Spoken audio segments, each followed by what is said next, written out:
There are three stages in your reintegration, said O'Brien. There is learning, there is understanding, and there is acceptance. It is time for you to enter upon the second stage. As always, Winston was lying flat on his back, but of late his bonds were looser. They still held him to the bed, but he could move his knees a little and could turn his head from side to side and raise his arms from the elbow. The dial, also, had grown to be less of a terror. He could evade its pings if he was quick-witted enough. It was chiefly when he showed stupidity that O'Brien pulled the lever. Sometimes they got through a whole session without use of the dial. He could not remember how many sessions there had been. The whole process seemed to stretch out over a long, indefinite time.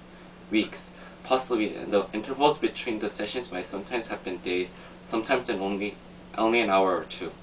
As you lie there, said O'Brien, you have often wondered, you have even asked me, why the ministry of love should expend so much time and trouble on you. And when you were free, you were puzzled by what was essentially the same question. You could grasp the mechanics of the society you lived in, but not its underlying motives. Do you remember writing in your diary, I understand how, I do not understand why?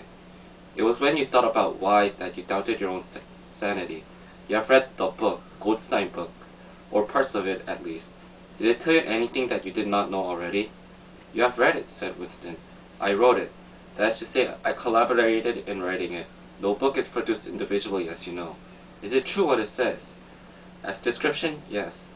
The program it sets forth is nonsense. The secret accumulation of knowledge, a gradual spread of enlightenment, ultimately a proletarian rebellion, the overthrow of the party. You foresaw yourself that was what it would say. It is all nonsense. The proletarians will never revolt, not in 1,000 years or 1,000,000. They cannot. I do not have to tell you the reason. You know it already. If you have ever cherished any dreams of violent insurrection, you must abandon them.